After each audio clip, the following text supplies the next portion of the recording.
Namo Buddhaya Bhante. My name is Tina. I'm delighted to welcome you all tonight to our Mindfulness Through Buddhism class. Those who are new, welcome to our class for the first time. I hope you enjoy our session tonight. This session will be led by our most venerable Bhante Amita Kema.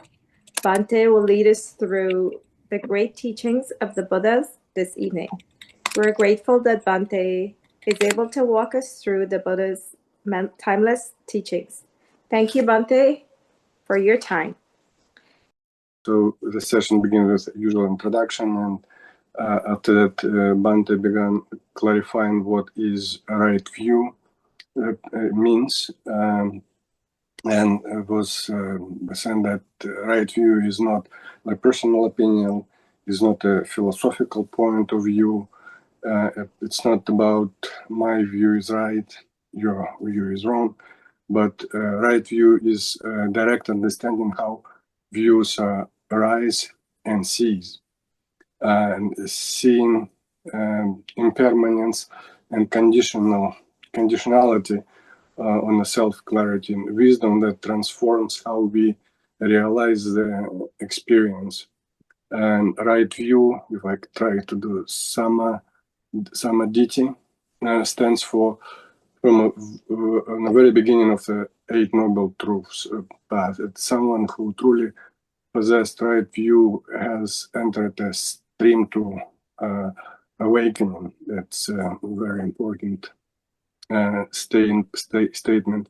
Bhante explained right view includes understanding the roots of behind the actions. So unwholesome actions like greed, aversion, delusion, and also wholesome action roots such as non-greed is not greed, letting go, no hatred, loving kindness, no delusion, no wisdom. So another also roots. The key point was that we do not identify these states as I or mine, and they're simply conditions that arises and pass away. So this is Bhante reminded that this is another way to establish right view is through understanding of Four Noble Truths that we all know. It's like a suffering, birth, age, and death, sorrow, cause of suffering is craving and attachment, cessation of suffering, that is ending of craving, and the path of cessation, the Noble Eightfold Path. So understanding this is actually itself right view. Bhante guided us through dependent origination step by step, beginning with aging and death, and tracing each cause backwards. And I'll just read what all these 12 points is: aging and death rises because of birth, birth rises because of becoming, becoming arises because of clinging, clinging arises because of craving, craving arises because of feeling, feeling arises because of contact, contact arises from the sixth sense basis. The sixth sense basis arises from name and form arises from consciousness, consciousness arises from formations, and formation arises from ignorance. Bhante emphasized that understanding even one link clearly allows us to be more careful about other links, or understanding better other links as well. And Bhante explained aging and death are not punishment or fate, that are simply because of birth. And aging includes a physical decline, illness, weakness, sense. Death is a final separation from the body. And the cessation of aging and death is not achieved by destroying life, but achieved by ending birth. And ending birth is path for cessation is a Noble Eightfold Path. And also there's like interesting question and answer session. And especially was a question about rebirth raised by two people. And Bante answered those questions that consciousness arises in the field of karma and sustained by craving. So this is what defines rebirth is ethical misconduct or wrong views. It's a lower realm, and wisdom, compassion, and ethical living is a favorable conditions. And question was also raised about eating meat, and Bante clarified that killing and eating different actions. Eating meat is not immoral if one don't intentionally cause killing, but intentionally harming or in order to harm creates unwholesome karma. And in conclusion, it was emphasized that the purpose of this teaching is not intellectual debate, but a genuine freedom from suffering. Right view is not something to adopt, it's something to uncover. So, and that was on our session last Wednesday. Thank you very much, Andre. So for those who are new that weren't here last week, Andre gave a recap of right view that Bante taught us last week. And before we dive into our session tonight, Bante is going to topic tonight is the 12 links taught from the sutta that's called Vibhang Sutta. So Bante, before I pass it over to you, I'm going to encourage anyone if they would like to maybe take notes as Bante is speaking, because you can also volunteer to do the recap like the way Andre did for next week. So you can make notes as you go along. And at the end, we'll ask whoever wants to volunteer to do the recap next week. And yeah, so please take notes as you go along. Bante, I'll pass it over to you now. Thank you. Let's pay our respect to Buddha. Namo tassa bhagavato arahato samma sambuddhassa. My homage to the Blessed One, the Worthy One, the Supreme, the Enlightened One. Sadhu, sadhu, sadhu. Let's pay our respect to our teacher, Pinat Loku Swamin Wahanse. Sadhu, sadhu, sadhu. Yeah, we all listened to a nice recap from Andre, and I think you all have a good idea about dependent origination. Like even you are coming for the first time, I believe you may have a good understanding on that. Today class will definitely give you more clarifications about the teachings of the Buddha. Vibhanga Sutta means it's like that teaching allows us to understand this whole teaching with it's like analysis. That's the right word for that. So Vibhanga Sutta means this Vibhanga, or the analysis suttas are there for dependent on origination, for the Four Noble Truths, and if you see an analysis in any set of teachings of the Buddha, which mean that okay, in that part, in that sutta, this whole teaching is there as an analysis. So now we know that we are learning something about how this life circle is happening. So we may have heard a word called samsara. Definitely we all know that it's a word called karma. So likewise, there is another Buddhist term, samsara. So that karma means not only something bad happened to someone when they did something. Karma means the intention, or whatever the intention you had to do any sort of a verbal action, physical action, or mental action. Based on that action, if there's a consequences, we call it karma vipaka, the return you get based on that karma.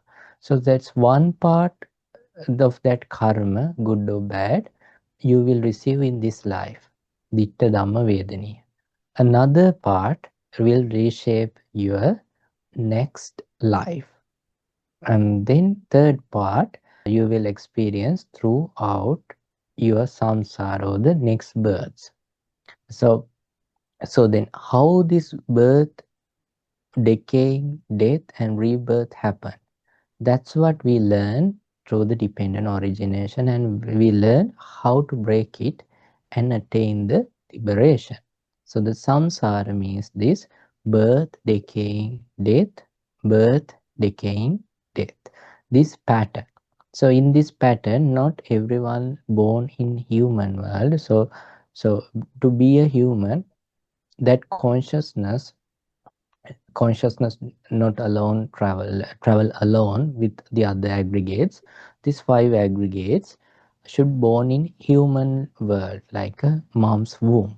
So likewise, sometimes these five aggregates are born in animal world based on karma, sometimes in ghostly world, sometimes in uh, uh, what we call the asura. Asura means, Linda, what's the word you told me last time? Asura word?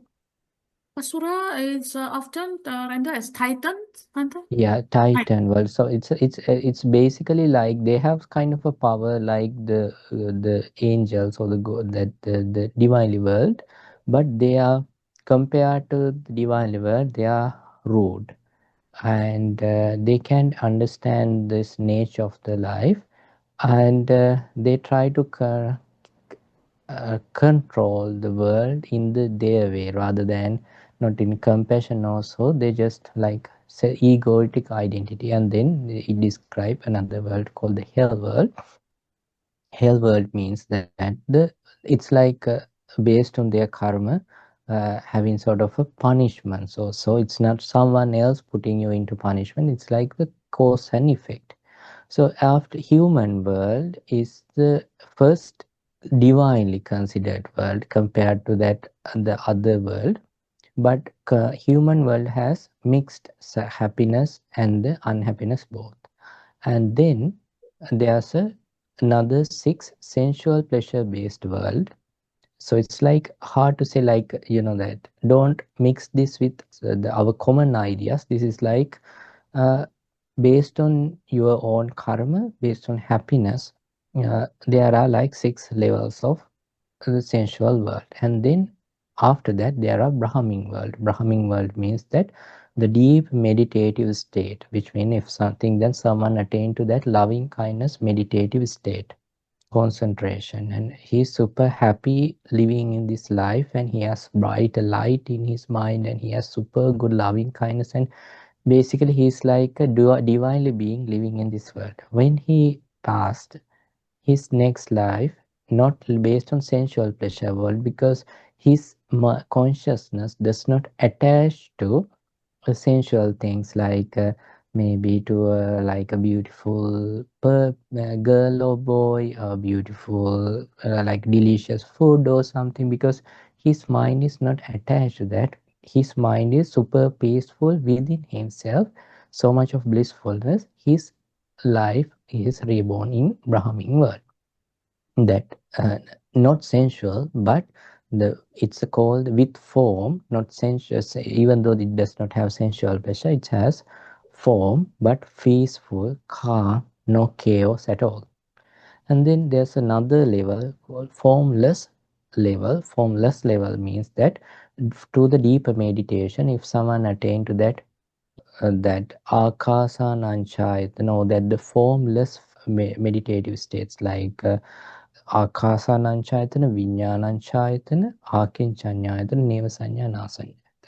So like neva sanya nasanya, then neither perception nor perception. In there, even perception also seems like so subtle. So they are also born in somewhere. So basically, when you practice those, this consciousness will born in somewhere. So it's like no help of finish in the path. So that was the thing. So until Buddha realized this dependent origination, Buddha discovered, actually he didn't invented that, he discovered means this is something once a while to this world, really a Buddha who can understand this pattern by himself, discover and tell it to the world, and after that the others practice that path and they also enlighten. Someone can think, okay, so being a divine, being with happiness, not isn't it good? Yes, it's a kind of a good, but it's not sustainable. It's an example. Think that because of your present so much of love and the kindness you generate and the peaceful mind state, you you reborn in that peaceful state of that the Brahmin world. It has a long lifespan. But after that, you can be reborn in again in other hell world also. Why? When I say this first, I said that's because of our karma consequences. One consequence come in that very life, in next life, and third one is throughout your samsara journey. So then, if there's any powerful karma, it's about to like waiting to pay back. So then there's a possibility to reborn in that the other four hells. So it's like that it's like that based on our mind patterns, Buddha says that our home is the four hell world. Reason is because we are born to increase our ego. We are born to attached thing. We are born to not to say, may you be well and happy, but I will kill you even though you don't want to. I will, sometimes there are some words, there's a huge vocabulary monks are not allowed to say. Those words are pretty normal in daily life, and if you see in social media, even though these platforms ban, those words are there. So likewise, anger also part of life, and then the delusion, it also part of the life. So to break this circle, this circle is there, not someone else putting it and controlling us. This pattern is there just because what we call this pattern is here just because what we call uh, not knowingness, like ignorance, delusion. Once someone can overcome from the delusion, they can overcome from this attachment. It's like the cake example, if you can remember, we all receive delicious cake and we like to have it, and while we are having our own piece, someone else nearby us try to take our piece also, and we are not ready to give up, and we sometimes we feel anger because they have their cake and this is the cake I like very much. So at that time, someone comes forward and saying, hey, you know what? They ask to return this batch number of this cake because it contaminated with some sort of a poison. If you eat this, there's a possibility to get cancer. So then what will happen? Now we are ready to give up, and we are, if someone try to put it to our mouth, we will strongly refuse, even it's the delicious cake we would like to eat. So likewise, once that realization, once you improve your knowledge about this cause and effects and the attachments, that's the time your mind giving up attachment. Not just because we want, not just because we pray, please let go you or this attachment my life from my life, not just because of what and the other things. I think that you all think that you want to let go an attachment. You come to the Bodhi tree, near to Bodhi tree or Buddha statue and saying, "Hey Buddha, please help me to let go this attachment. I am very much attached." Think that you do it 30 years. The next day also, when you feel that to have it, you think that you're attached to alcohol also, you will do the same. And then you will come back and, "Hey Buddha, I'm sorry, can you help me to do this?" It's not that way. Because statue can't help you. But if you create confidence towards Buddha, okay, Buddha has wisdom than me, and he said that to let go this, it create one bad karma. The other thing, it lose your focus, and it lose your wisdom. Okay, that's something. And he says, okay, I will try observe 5 precepts. And then he is trying observing 5 precepts. He can hold per day, the next day, and he will break it. But he understand, he knows that I'm not perfect, but he's the day after tomorrow he start over again after sometimes. Likewise, he do it year, and then his own addiction pattern little by little removing from him. Not because just like think that, not because of any other reason also, because he has confidence about Buddha's words, and again he want to let it go, and he understand within himself that the happiness he gain of his own good life. And then he now again, because he's practicing the teaching, he can be more peaceful and happy without alcohol, because he does not want to go to another hallucinated world. Because of his right view and understanding, he can be happy in this world while just downgrading your brain abilities. And then little by little he's practicing and he's meditating, and then he feels, so he gain so much of inner peace and happiness. Now what happened? It's something related to past. It's not now I need anymore. Then that's how it works. So it's like not because you're asking, just improving your wisdom on that. So likewise, this is a teaching to improve our knowledge. And again, as I said, I have seen many people have this. I mean, uh, what I'm doing is like I'm giving you the confidence and a little by little improving your knowledge. If not, I have seen people, they have a vast knowledge of these teachings, and they have vast knowledge of this, the knowledge on commentaries, they have vast knowledge on this discussing, analyzing, and everything, but still they are in the same stage, no improvement. Why? They have not practiced it in the right way. Like, honestly, I don't want you to find another class after this class for the basic, but for the meditation and so to improve yourself, yes, of course, please do. And I'm glad to see you are doing that. But it's like, what is that? What is that? That question should be over at least after this class. So that's the main goal. Right. Now, uh, let's dive into this sutta, this analysis. Yes, Namo Buddhaya. Namo Buddhaya.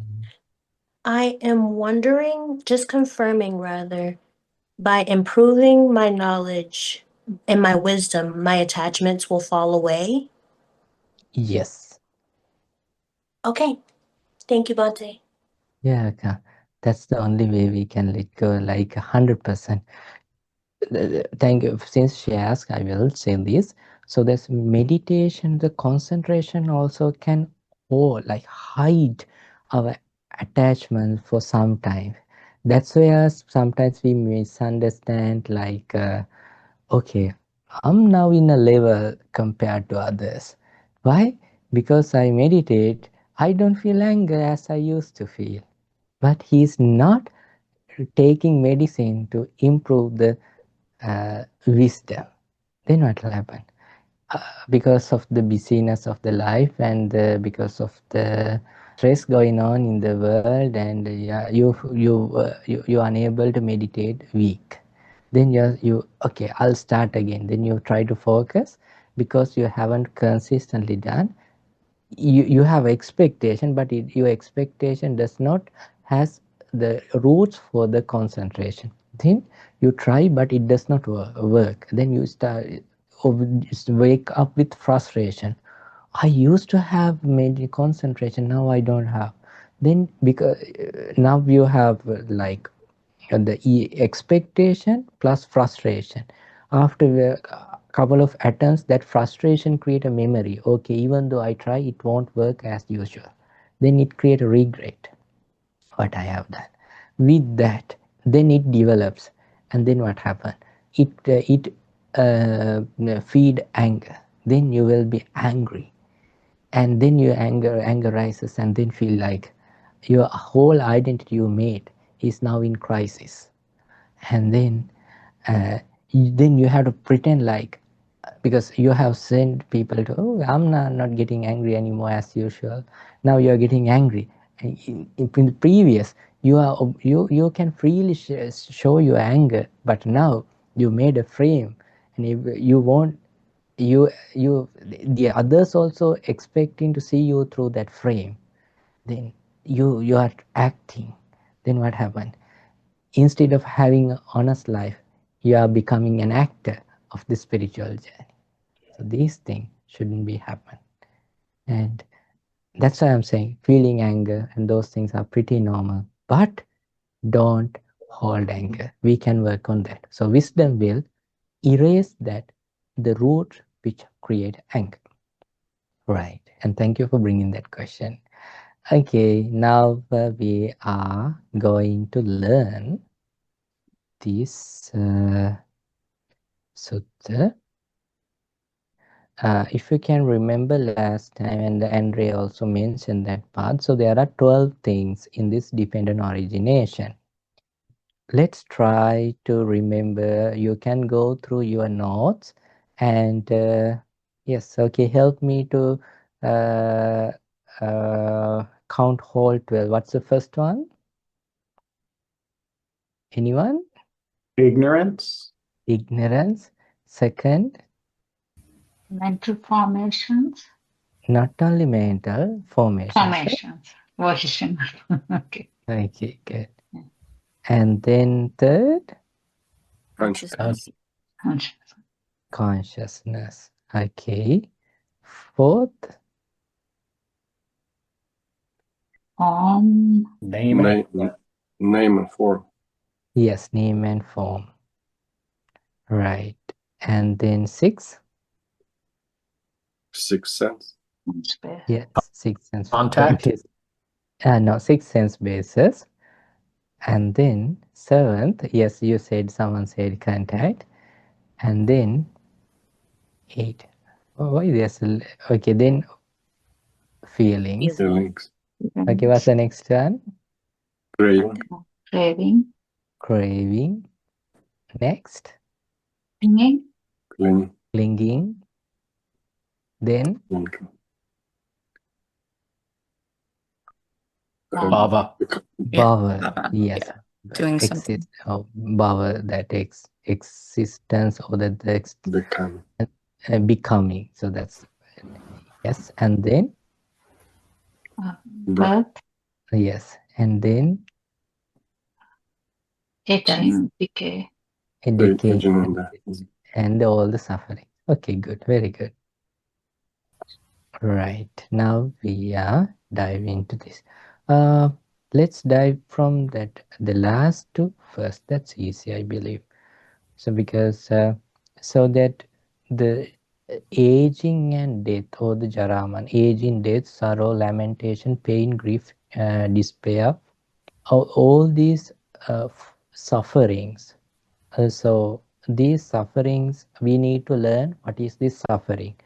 So aging means that getting older, and then jati sanjati, jara jiranata khandichang, that means that the teeth and things are falling, and this body hair and the other hairs, hair in the head are like paling and comes to white, and then this skin is wrinkling.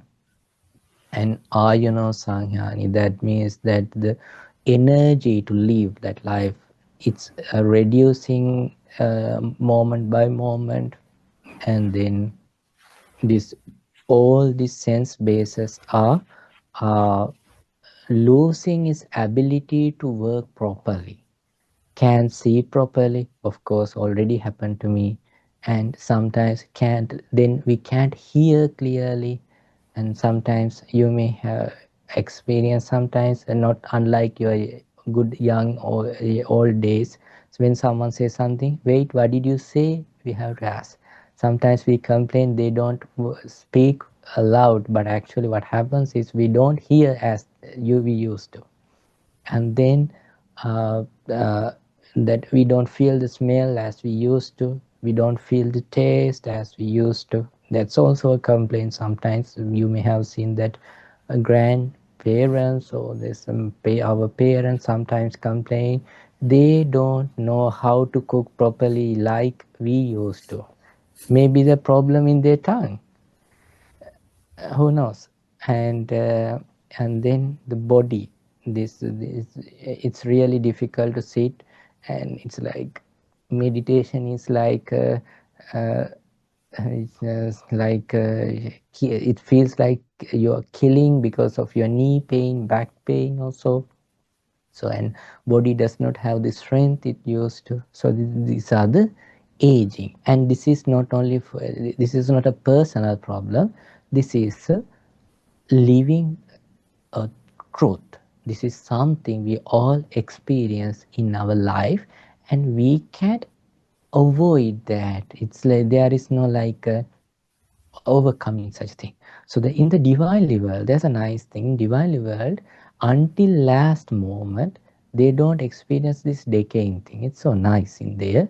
But at the last minute, they experience that sweating and little bit of things. But anyway, in any world, this decaying is a part of life. And death means that the whole that aggregates are breaking to part, and then there is no consciousness, it's just the body, but if that body does not have a life. We know that sorrow and these things are we learned in detail in our previous classes. And this means that that the pain which comes in our chest area, like so much of pain, and we can share it with anyone, but we feel it from our bottom of our heart for some reason. And then because of that, sometimes we just that the huge breath goes out like ha, that sort of a feeling. And then pains, so that you know that any sort of a physical pain and any sort of a mental pain. Dukkha means physical pain, domanassa means mental pain, and then of course that's lamentation. And then despair means that separating from people we like, things we like. And then again another suffering, associating with the things we don't like, associating with the things with the people also we don't like. So this is a part of life. Okay, then we need to learn what is aging, death, and suffering. What is the cause for that? Cause is the birth. If anyone born into this world, it's a part of life. So what happened when we understand and when we come to conclusion this is a part of our life? We overcome from challenging the world to change it, because we know that, I mean, we can work to this world up to some level to challenge this world, but still at the end of the world, decaying and death is a part of life. So then you are not putting your happiness, even though you are trying to change the world. As an example, think that you want to change something in this world, you can work on that without putting your happiness into it. It's like think that it in other words, you are not waiting until future to come to uh, be you happy after attaining to think that you have like a motivation. Okay, I want this world to everyone to use green energy. Think that that goal you achieve for some in 2035. Yes, okay, and you worked on that and you are so happy on that you did something great, but still that does not give you that like the everlasting life, and it does not erase your decaying thing, it does not erase all the sufferings, you just help for something. So then what we need to do, you can work on that without putting your happiness to the final expectation. You can be happy now, and you can be happy about the good actions you are doing for the well-being, but you are not attached to the final result. So if we learn this technique when we were in school, that's the time if we practice that, we don't know what is anxious even, because you know that in school involuntarily, like okay, shall we say like even though teachers and school system does not teach us to be anxious, but we learn to be anxious. How? That it means that to be afraid about something going to happen in the future because of the school teaching system, exam system, we learn that.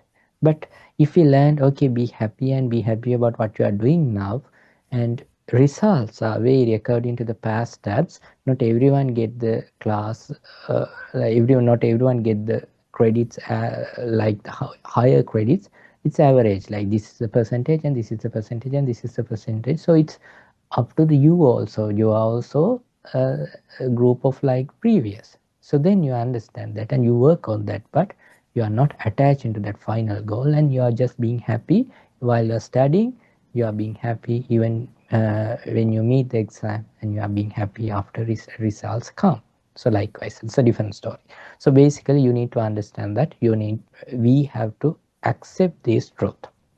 Once you accept that truth, you do not want to protest that.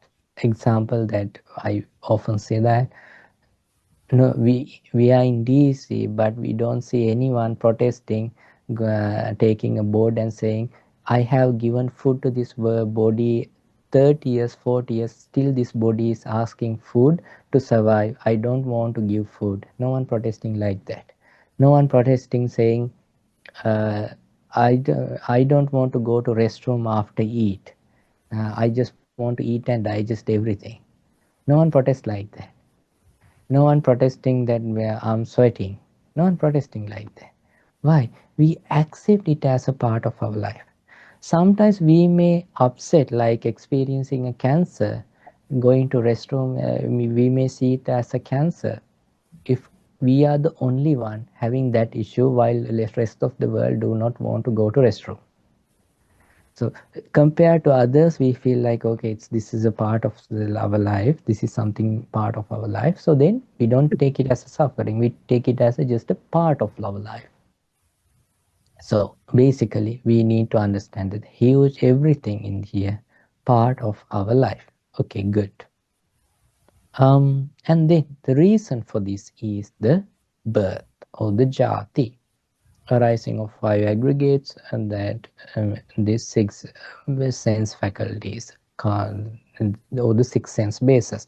This described in that in detail, but now I'm not going to go to that. As an example, there are four places of birth. Andaja means where in an egg. Chalabhuja means like humans, that in a womb, and then third Sanseja, which means that breaking into another life, like like it says that in a wet places. So I'm not good with describing it, how it and what it. And then the fourth one is Opapathik, apart from all three, just rising. So those for the birth. So then again, what I'm saying is, don't think like this is okay, this previous or about the next life. Just learn this is the jati, this is the birth, without thinking this is the previous reason, or this is the future reason, this is how we are gonna born in future. No, just see it. Jat, Jara, Marana, or those things happen. How? Because of the birth. Because of birth, death and decaying happen. If there is no birth, decaying and death is not happening. What is the path to that? That's the Noble Eightfold Path. That knowledge is enough. Okay. And then this birth happened because of the becoming. So this becoming means that there are three places to born this birth to happen. This is the three dimensions, shall we say. One is with sensual pleasures, and then without sensual pleasures, and then third one is without form even. So compared to without form, one we can say rupa mm, uh, with form. So it's like sense existence, form with form and formless. So in here, when we say the bhava, there are three things should be there. So the three things are the first, it should be the karma in to reborn or the born to this world, any of this world. The karma means thing that if someone does not have a karma, or that the karma means actually the karma vipaka, the consequences of karma, if someone does not have created that the consequences of karma to reborn in a rupa bhava, which means that someone does not have meditated and attained to a concentration like jhana, then he does not have that karma. That means that he does not have field to born over there. If someone has, of course, then that person has that field. That's the one. Field is the karma, that the seed is the consciousness, and the craving, or the tanha is the reason to grow in that place. So karma is there, that the field is there, seed is there, and with that seed is growing in there because of the craving or the tanha. So that's what we call the bhava. So we are now in human world, we have karma to born here, and we are committing karma to sustain even here. And then if there's seed here, we have consciousness, and it's growing there because of the craving. That's the bhava. And kama bhava, rupa bhava, arupa bhava. Arupa means that meditative state which does not experience form. Even though the others see his form, if he is meditating in that formless consciousness, he is not experiencing his body. Like his concentration is with that feelings, perceptions, volitional formation, and the consciousness. Okay, that's the bhava. And then this bhava does not just arise from nowhere. This bhava also reason of the clinging.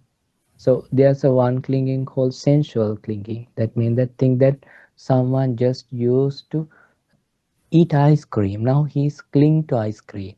Then it's a sensual clinging. And sometimes some people cling to views like this is the exact truth. So sometimes when we see in our point of view, we can see some clingings. But when someone seeing us, they see that how much we cling to some views. When we cling to these views, what actually happens?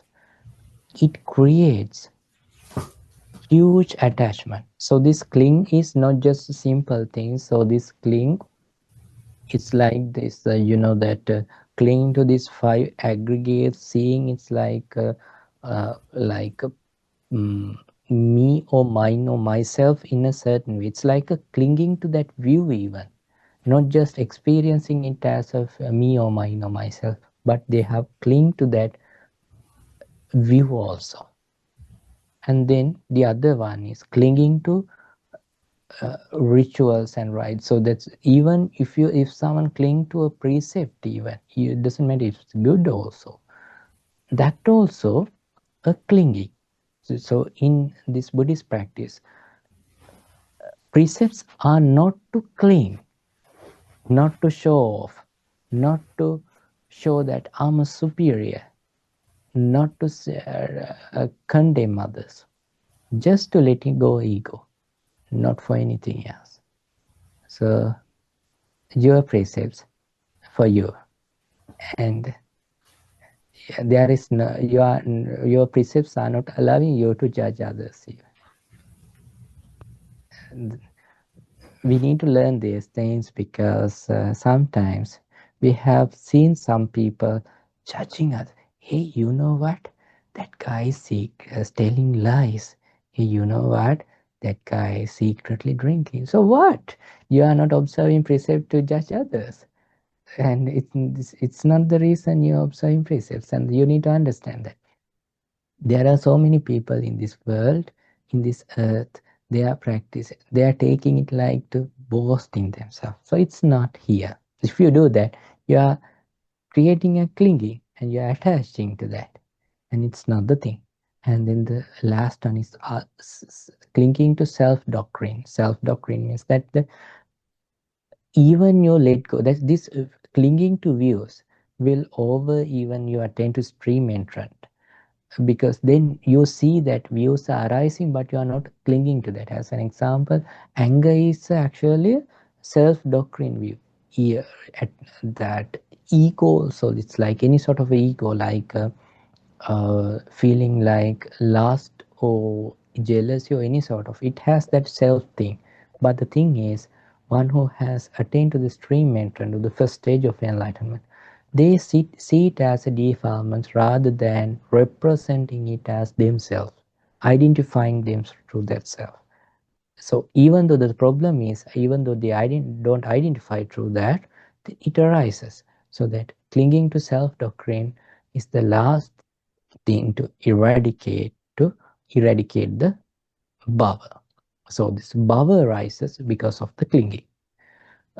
Okay, we will discuss with the examples in classes, because this is not the last time we are talking this. This clinging is not just coming from nowhere again. Clinging happens. Okay, we need to learn about clings also. What's clinging and the reason for clinging. Reason for clinging is the craving. And if there is no craving, there is no clinging. And then the path also, Noble Eightfold Path. And then, so the craving arises what you see, what you hear, what you smell, what you taste, what you, the intangibles that touches, and then my mental objects. So craving arises, and then it turn into a clinging. It's like think that you feel kind of a gratification when you use something. Then what happens? You addict to that. Addiction is like the clinging, because you don't have control over that. That gratification is like the craving. Because of craving, it lead you to where you can't control, and then you are like a victim of that. So likewise. And then craving, it does not again arise because of nothing. This craving arises because of the feeling.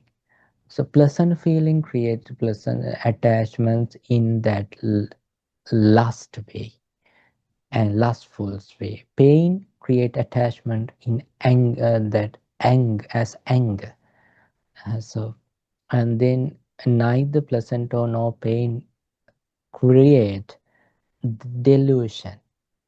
it has delusion. That means it has that I, hidden I. You think that you are just enjoying some sort of a beautiful scenery in somewhere. You don't get angry, you don't much attached, but you feel so relaxed.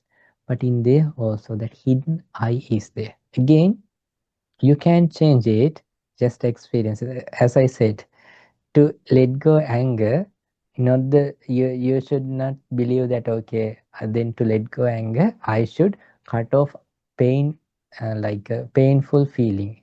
If you are in that sort of idea, you can do that. And if you want to cut off lust, you want to, if don't think that okay, I will avoid pleasant feelings. Actually, that's a wrong type of thing. Even Buddha, before he attained the Buddhahood, he tried this both, that to avoid this pleasant feeling. There was a practice like giving so much of pain, only the pain and unpleasant experience throughout the life. He practiced it because that was the technique these spiritual seekers practiced those times. Not 1 day, not 2 days, 6 years. If you would like, read a sutta like Arya Pariyesana, also that this noble research, how he became a Buddha, those suttas you will see, you will feel like huge gratitude to what Buddha discovered and how much pain, because he did not want to what, to be honest, he didn't practice this path to help others. He wanted a solution, he wanted a solid answer, true answer, beyond believing. He wanted a true answer for his problem. Then he tried. First, he meditated and attained to that formless consciousness from no time, with no time going to those teachers, and he attained, and he found that yes, of course, this does not have that sensual pleasures, even no form, but can say this is the enlightenment. This has the subtle feelings and perceptions and mind attached to that. So it's a temporary liberation. It's not a full liberation. It's attaching, and that craving controls this mind. So then after that, he tried this painful path, giving pain. It's so painful when we read that. So one time Buddha saying that sometimes I avoid that when he's avoiding eating, he avoid eating like seriously, taking one seed of that, a green gram, and living like days, weeks, months, and then it's not like something. Then Buddha saying at the end, don't think that back then there were that the green gram are so huge. No, it's just the same size. But I ate one, and then what happened? This whole hair, body, and everything fallen. This body is like just a skeleton covered with skin. When I touched my stomach, I felt my backbone. So that sort of a pain that almost died. And when I was collapsed, and then this village, those the young boys, when they are going to jungle, when they see this almost like a dead body, and they misunderstood it's dead body, and they did things to this body thinking that this person already died. So likewise, and it's like huge pain. You may have seen, okay, sometimes some statues of the Buddha before Buddha attained to the Buddhahood. I'm sorry to say he. There are some statues, so it represent like it's only this bones in this the chest area, and it's like the whole body is like only the bones and just covered with skin. So that's sort of a serious practice. So then he later realized, okay, giving pain never allow attain to a liberation. It's just creating pain, and it's dukkha, it's a suffering. And it's beforehand he's a king. He had 3 separate palaces three separate seasons, and then there are 500 women for him. Sometimes in rainy season, he says that I did not went down from my upstairs. I just enjoyed there. That's how he was, and it does not give him that. He found that even though there are so many sensual pleasures, it doesn't create that fulfillment. It doesn't create that happiness they want.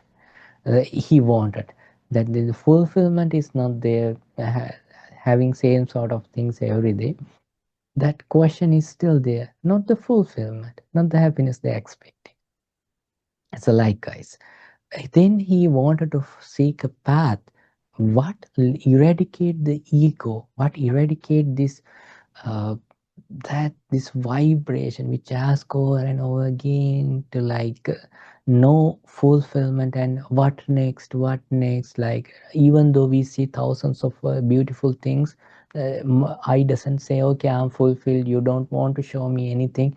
The next time this, if there's a movie is getting so popular, and if there's a song popular, our mind say, hey, let's go and watch it. Is it in the Netflix? So likewise, these sense faculties never fulfill. So because of this, he wanted to find a way. So that the way he found is that the Noble Eightfold Path. So likewise, what I wanted to say is, remember to let go the attachment to the pleasant feelings, not the no use of giving pain. To let go the attachment to pain, not use of having pleasantness. So what you need to do is understand this rising and falling, this nature within yourself, not not just believing because someone else saying. You need to understand, you need to see it within yourself.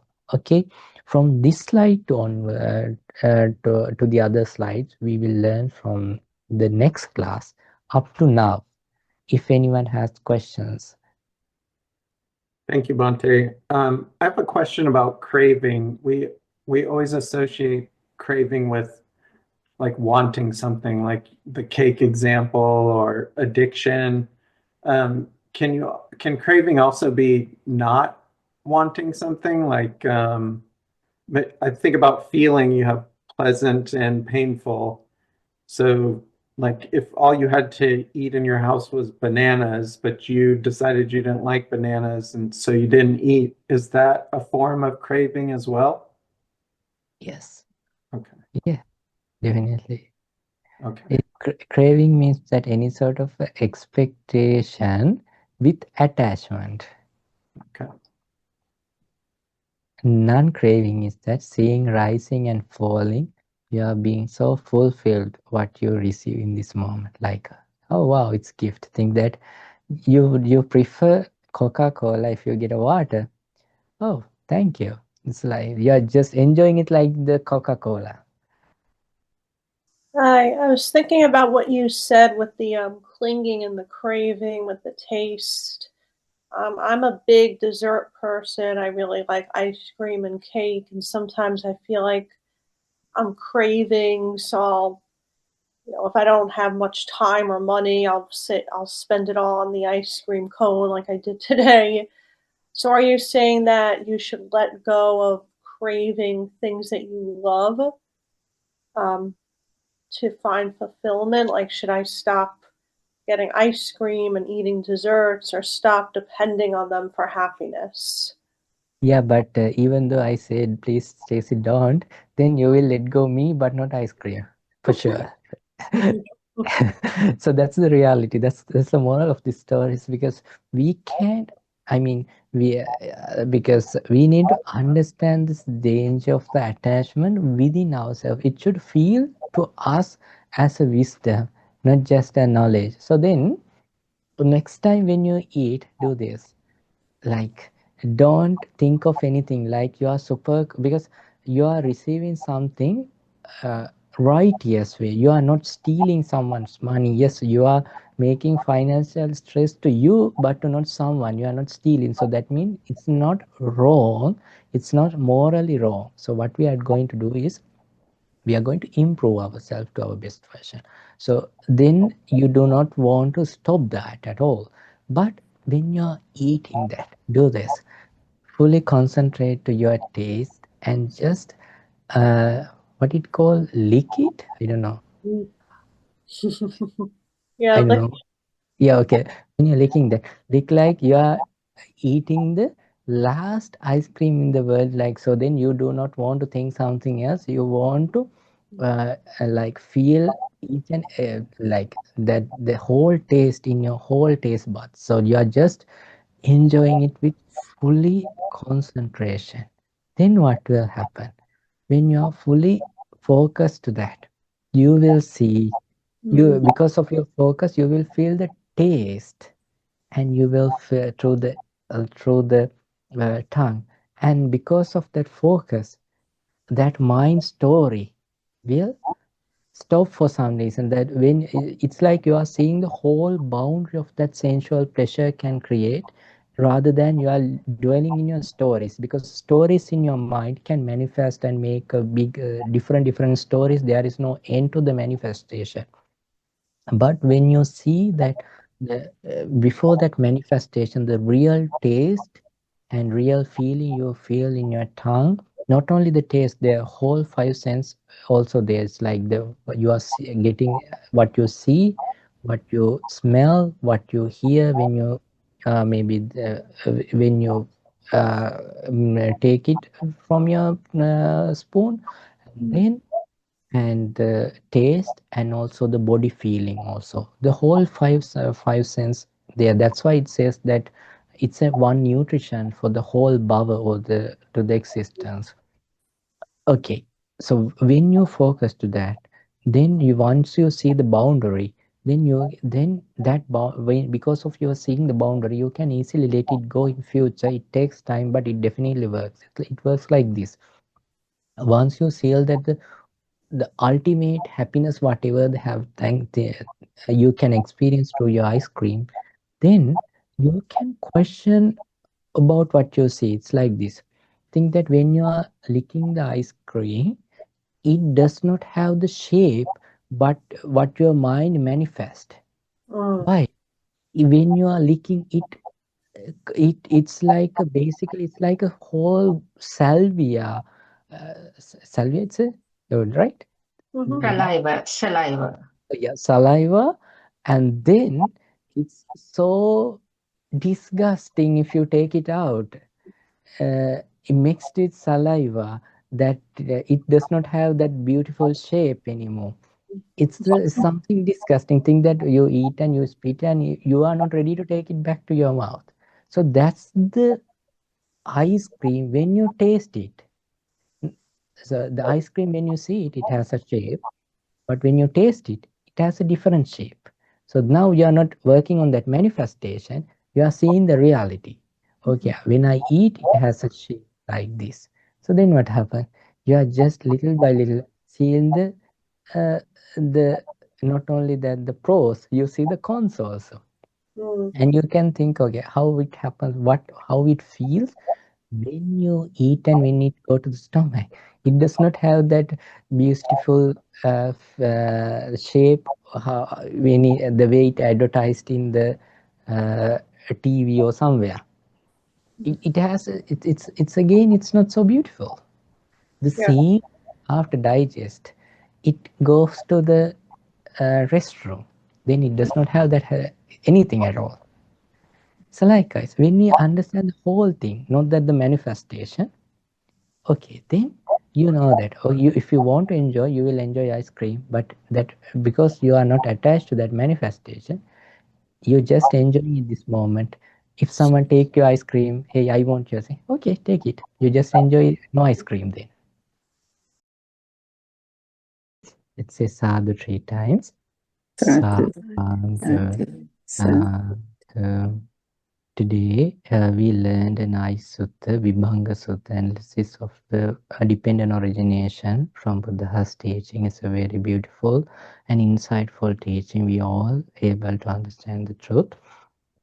So we accumulated many merits, and let's share all these merits with all the divinely powers. And if there are any private guardian to you with them, may all they be well, may all they be happy, may all their good wishes come true, and may they protect you if there are any danger, and may they all able to understand the Four Noble Truths in this Gautam Buddha's dispensation. Sadhu, sadhu, sadhu. Okay, since there is no any message to share blessings personally, let's share blessings with all your past relatives and friends. If you know someone you want to share merits personally, think they are how they helped you and be grateful and name of them. May they be well and happy in their destinations, and may they all able to understand the Four Noble Truths in this Gautama Buddha's dispensation. Sadhu, sadhu, sadhu.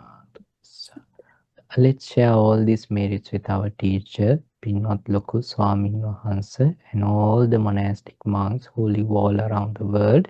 May monks be well and happy. May monks able to understand and practice the teachings of the Buddha and attain the Nibbana in this Gautama Buddha's dispensation. Sadhu, sadhu, sadhu. Let's share all these merits with our wonderful volunteers and all the meditators and the Dhamma listeners who came today. May you all be well and happy, and all your good wishes come true, and may your all endeavors succeed. May you all able to understand the Four Noble Truths in this Gautam Buddha's dispensation. Sadhu, sadhu, sadhu.